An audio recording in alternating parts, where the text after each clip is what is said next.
नमस्कार CSK news में आप सभी दोस्तों का एक बार फिर से बहुत बहुत स्वागत है। दोस्तों दिन भर की जो फटाफट ब्रेकिंग न्यूज़ निकल के आ रही है, दोस्तों सब की बड़ी खबर निकल के आ रही है। आपको बता दें एक बार फिर से प्योंगयांग में भारतीय जवानों की बढ़त से खौफ में चीन आ चुका है। बातचीत में छिपी ड्रैगन की कुटिल चाल, तो वहीं भारतीय सेनाओं से डर कर चीनी सेना नहीं लग रही है एलएसी पर। जी हाँ, बड़ी रिपोर्ट में बड़ा खुलासा हुआ। इस बीच डीआरडीओ के अर्जुन ने दागी laser guided anti tank missile 3 का किया सफल परीक्षण। 3 किलोमीटर दूर टारगेट के उड़े पड़खच्चे। जी हाँ, थर्राया चीन। इसके बारे में आपको बताएंगे। रक्षा मंत्री राजनाथ ने जारी किया वीडियो। तो वहीं तीसरी बड़ी खबर निकल के आ रही है दोस्तों, जहां पर आपको बता दें कि एलएसी पर तनाव के बीच क्वाड यानी ऑस्ट्रेलिया, भारत, यूएस और जापान की नौसेनाएं करने जा रही हैं युद्धाभ्यास। चीन को समुद्र में घेरने का ऐलान कर दिया। तो वहीं चौथी बड़ी खबर निकल के आ रही है। आपको बता दें कि चीन के खिलाफ नेपाल ने खोल दिया मोर्चा। खासकर नेपाल की जनता ने सड़कों पर उतरकर गो बैक चाइना के नारे लगाए। इसके बारे में भी आपको बताएंगे। और उस बीच अमेरिका ने दी पाकिस्तान को चेतावनी। बोले आतंकवाद के खिलाफ बिना रुके कार्रवाई करो, आतंकवाद वरना एफएटीएफ में ब्लैक लिस्टेड कर दिए जाओगे। पाकिस्तान को अमेरिका ने दी बड़ा झटका। वहीं अगली बड़ी खबर में जानेंगे। तुर्की ने एक बार फिर रोया कश्मीर को लेकर। जी हां, तुर्की के बयान पर भारत ने दी चेतावनी।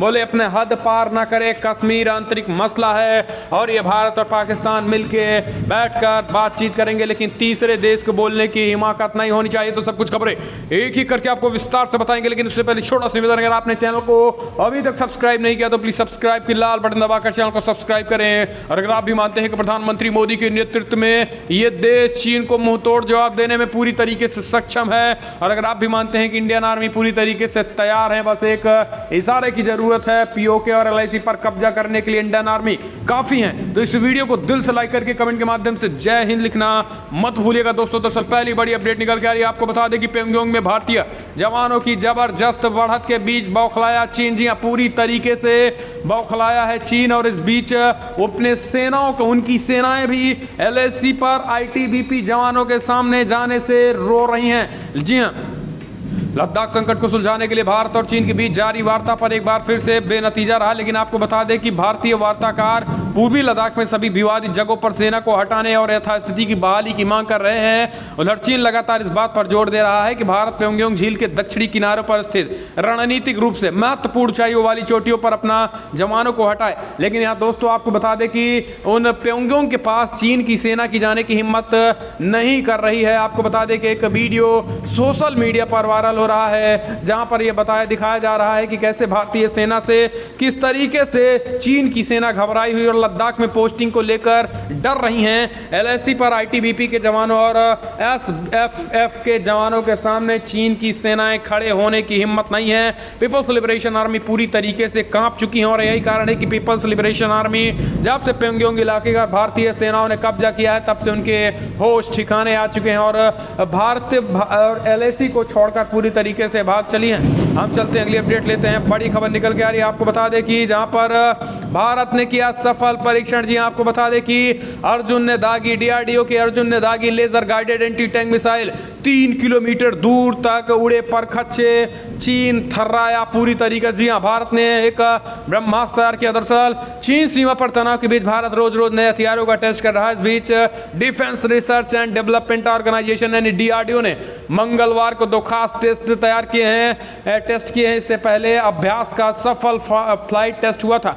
इस बीच एमबीटी अर्जुन टैंक से लेकर guided anti tank guided missile का टेस्ट फायर किया गया है। मिसाइल ने 3 किलोमीटर दूर टारगेट एकदम सटीक वार किया और उसे ध्वस्त कर दिया है। एजीटीएम का टेस्ट अहमदनगर के armed corps centre tour school की के रेंज में हुआ है। रक्षा मंत्री राजनाथ सिंह इस उपलब्धि पर डीआरडीओ की पूरी टीम को बधाई दी है। आपको बता दें कि डीआरडीओ ने जो कारनामा किया है वो चीन के होश उड़ा दिए हैं और चीन पूरी तरीके से थर्राया हुआ है इस एंटी टैंक मिसाइल के सफल परीक्षण होने के बाद। तो दोस्तों डीआरडीओ के लिए जय हिंद लिखना मत भूलिएगा। दोस्तों हम चलते हैं, अगली अपडेट लेते हैं। बड़ी खबर निकल के आ रही है। आपको बता दें एलएसी पर तनाव के बीच भारतीय नौसेना और ऑस्ट्रेलिया नौसेना, जापान की नौसेनाएं, अमेरिकी भी शामिल हो गए, यानी क्वाड संगठनों ने इस बार पूरी तरीके से चीन के खिलाफ युद्धाभ्यास का समुद्र में ऐलान कर दिया है। बड़ी खबर निकल के आ रही है। जी हाँ, दरअसल आपको बता दें, भारत और चीन के बीच सीमा विवाद के चलते एलएसी पर तनाव की स्थिति बनी हुई है।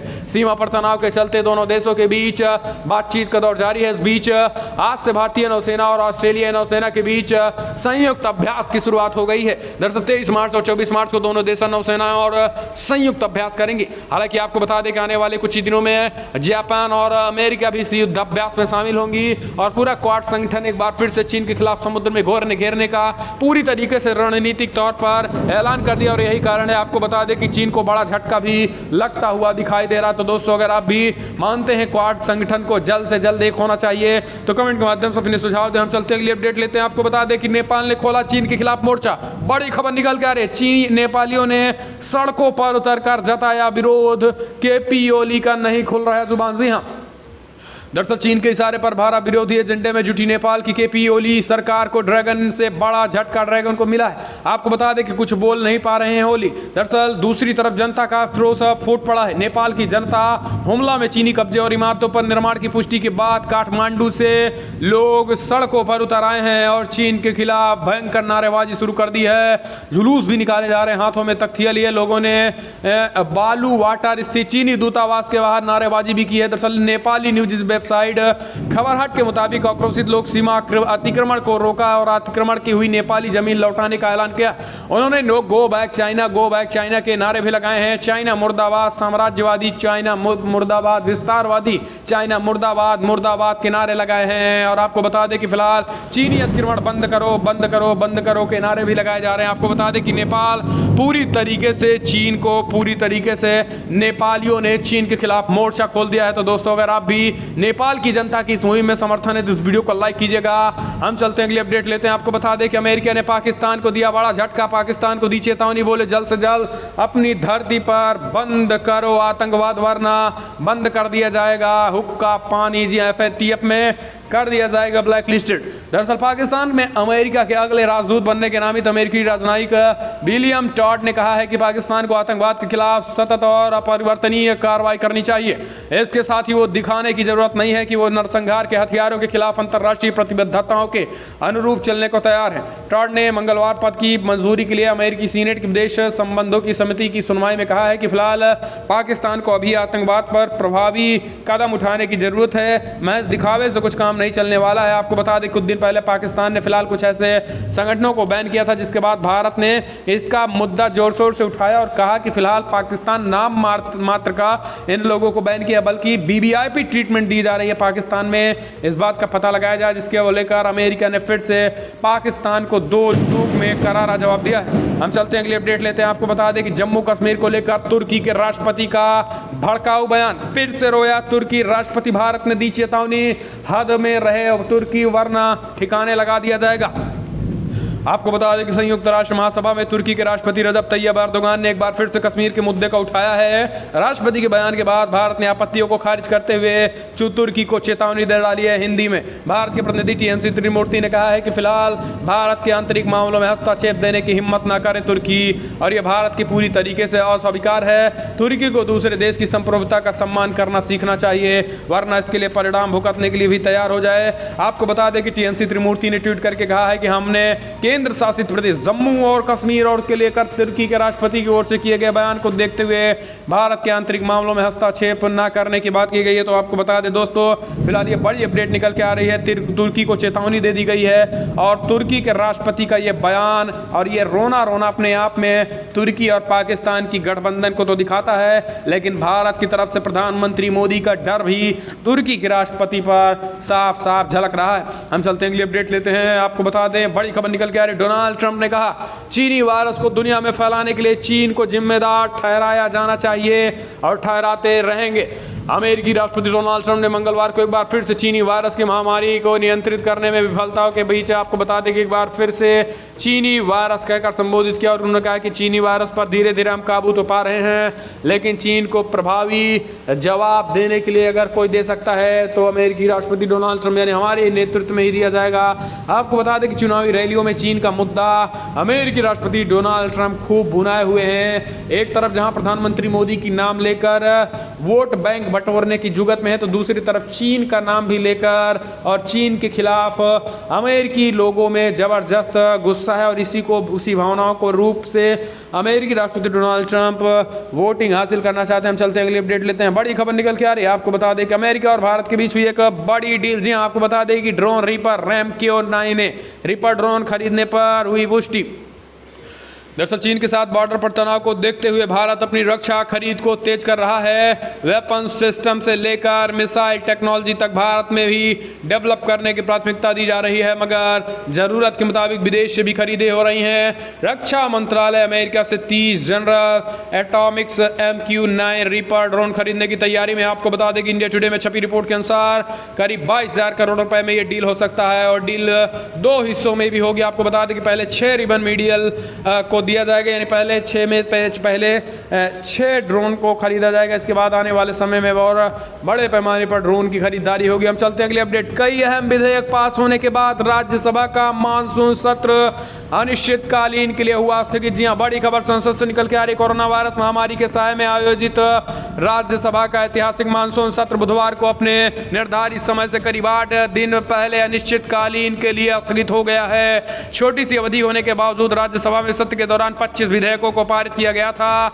आपको बता दें, हंगामे के कारण 8 विपक्षी सदस्यों को रविवार को शोध शेष सत्र के लिए निलंबित कर दिया गया था। 8 सदस्यों को सभापति एम वेंकैया नायडू ने सत्र को अनिश्चितकाल के लिए स्थगित करने से पहले अपने पारंपरिक संबोधन में कहा है कि यह सत्र कुछ मामलों में ऐतिहासिक रहा, क्योंकि इस दौरान उच्च सदन के सदस्यों को बैठने की नई व्यवस्था के तहत 5 अन्य स्थानों में बैठाया गया है। ऐसा उच्च सदन के इतिहास में पहली बार कभी नहीं हुआ है। तो इस तरीके से बड़ी खबर। हम चलते हैं अगली अपडेट लेते हैं। बड़ी अपडेट निकल के आ रही है, आपको बता दे लद्दाख में राफेल और मिराज की गर्जना से दहशत में चीन। तिब्बत में बजा रहा युद्ध का सायरन। जी हां, लद्दाख में राफेल जेट की गर्जना से घबराया चीन। अब तिब्बत की राजधानी लासा में भारतीय वायुसेना के हवाई हमले से बचाव की तैयारी में पूरी तरीके से जुट गया है। चीन ने शनिवार को लासा में हवाई हमले से बचाव का ड्रिल भी किया है। इस दौरान मॉक ड्रिल के दौरान नकली बम धमाकों की आवाज़ भी सुनी गई है और आपको बता दें कि हर तरफ सायरन भी गूंजते नजर आ रहे हैं। इस मॉक ड्रिल के दौरान लासा के लोग अपने घरों में छिपे रहे हैं। तिब्बत पर नजर रखने वाली नाम चीन वेबसाइट रेडियो फ्री एशिया की रिपोर्ट के मुताबिक शनिवार को हवाई हमले से बचाव के सायरन लहासा से बजाए गए हैं। इस मॉक ड्रिल को पीपल्स लिबरेशन आर्मी ने शनिवार को अपने अंजाम दिया। लेकिन आपको बता दें कि ये युद्ध का जो सायरन बज रहा है दोस्तों, ये भारत से बचने के लिए, भारत की डर को दिखाता है। भारत की किस तरीके से राफेल फाइटर जेट के उड़ने के बाद ही चीन में इस तरीके के सायरन बजने लगते हैं। ऐसे में आप समझ सकते हैं कि रफाल और मिराज का दहशत चीन में कितना हो चुका है। चीन की सेनाओं में, पीपल्स लिबरेशन आर्मी में कितनी ज़्यादा दहशत हो चुकी है, इसकी एक बानगी देखने को मिल रही है तिब्बत में। हम चलते हैं अगली अपडेट लेते हैं। LAC के अलावा चीन की एक और चाल, भारतीय सैटेलाइट को कई बार बना रहा है निशाना। जी हां, अभी भी बनाया है निशाना। दरअसल पूर्वी लद्दाख से लगे बॉर्डर पर चीन की गुस्ताखियां दुनिया देख रही है। एक ताज़ा रिपोर्ट बताती है कि चीन सिर्फ भारत की जमीन ही नहीं बल्कि उस सैटेलाइट को भी निशाना बनाना चाहता है। 2007 से लेकर अब तक चीन ने भारतीय सैटेलाइट कम्युनिकेशन पर कई बार साइबर अटैक किया है और ये रिपोर्ट अमेरिका के चीन एरोस्पेस स्टडीज इंस्टीट्यूट CASI ने जारी कर दी। आपको बता दें, रिपोर्ट में 2017 में भारतीय सैटेलाइट्स पर हुए कंप्यूटर नेटवर्क अटैक का विस्तार से जिक्र किया गया है। भारतीय अंतरिक्ष अनुसंधान संगठन ISRO ने ये तो कहा ही है कि साइबर हमलों का खतरा लगातार बना रहा है, लेकिन उसे दोहराया भी अभी तक के सिस्टम तक नहीं पहुंच बना पाई है। लेकिन आपको बता दें कि चीन हर तरीके से भारत को क्षति पहुंचाने की कोशिश कर रहा है, लेकिन हमारे देश के नौजवान, हमारे देश के जवान, हमारे देश की इंडियन आर्मी, हमारे देश के वैज्ञानिक चीन को पूरी तरीके से हर एक चाल में विफल कर रहे हैं। हम चलते हैं अगले अपडेट लेते हैं। टाइम मैगजीन ने जारी किया 100 प्रभावशाली व्यक्तियों की सूची। प्रधानमंत्री मोदी का भी नाम है इसमें शामिल।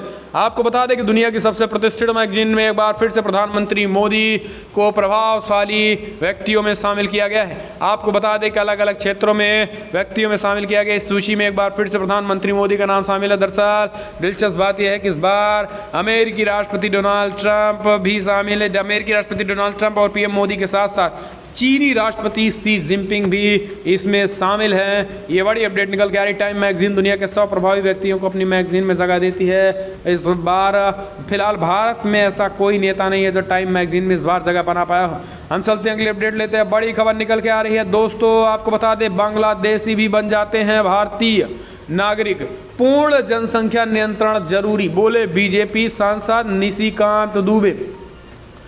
दरअसल आपको बता दें कि झारखंड के गोड्डा से विधायक निशिकांत दुबे ने लोकसभा में जनसंख्या नियंत्रण कानून बनाने की मांग की है। उन्होंने कहा कि कोरोना के समय अभी हमने जो देखा है, इस देश में अब कंप्लीट पॉपुलेशन कंट्रोल होना चाहिए, वरना पूरी डेमोग्राफी बदल जाएगी और देश का लोकतंत्र भी खतरे में पड़ जाएगा। उन्होंने आगे कहा है कि बांग्लादेशी भी यहाँ के नागरिक बन जाते हैं अगर सुप्रीम कोर्ट की तरह ST भी धर्म परिवर्तन करते हैं तो उन्हें आरक्षण नहीं मिलना चाहिए। अल्पसंख्यक तुष्टीकरण का एक ट्रेंड चल रहा है। इसके कारण एक तो डेमोग्राफी बदलती है तो दूसरी ओर वोट बैंक की राजनीति एक्टिव हो जाएगी। आपको बता दें कि दुबे ने कहा है कि कई इलाकों में देखने को मिल रहा है कि अनुसूचित जनजाति के लोगों का धर्मांतरण भी कराया जा रहा है। इसलिए मेरी मांग है कि अव्यवस्था और व्यवस्था बनाई जाए। अनुसूचित जनजाति से धर्मांतरण कराने वालों को आरक्षण नहीं मिलेगा। उन्होंने स्पष्ट तरीके से कहा है कि अनुच्छेद 370 को हटाने के बाद अब ये जरूरी है कि देश में जनसंख्या नियंत्रण कानून लागू हो और समान नागरिक संहिता को भी लागू किया जाना चाहिए। हम चलते हैं अगली अपडेट लेते हैं। अगर आप भी दोस्तों निशिकांत दुबे की बात का समर्थन करते हैं और आप भी मानते हैं कि देश में जनसंख्या नियंत्रण कानून संसद में जल्द से जल्द आना चाहिए तो कमेंट के माध्यम से आप अपनी सुझाव देना ना भूलें और इस वीडियो को दिल से लाइक करके आप अपना समर्थन दर्ज कीजिएगा। दरअसल हम चलते हैं अगली अपडेट लेते हैं। आपको बता दें कि रिटायरमेंट के बाद बोले गुपुतेश्वर पांडे, अब हो चुका हूं फ्री, चुनाव लड़ने के सवाल पर साधी चुप्पी। दरअसल चुनावी साल में रिटायरमेंट से 5 महीने पहले BRS लेने वाले बिहार के पूर्व DGP गुपुतेश्वर पांडे ने रिटायरमेंट के बाद पहली बार मीडिया से बातचीत की है। दरअसल न्यूज़ 18 से बातचीत करते हुए गुप्तेश्वर पांडे ने कहा है कि मैं फ्री हो गया हूं। हालांकि उन्होंने राजनीति में जाने के सवाल पर अभी चुप्पी साध रखी है। उन्होंने कहा है कि मैं इसका फैसला अपने लोगों से बात करने के बाद लूंगा। दरअसल DGP गुप्तेश्वर पांडे ने मंगलवार को सेवानिवृत्ति की अवधि में 5 महीने पहले ही BRS ले लिया है और इसके बाद माना जा रहा है कि फिलहाल वो बक्सर से भारतीय जनता पार्टी यानी बीजेपी के सिंबल से चुनाव लड़ सकते हैं।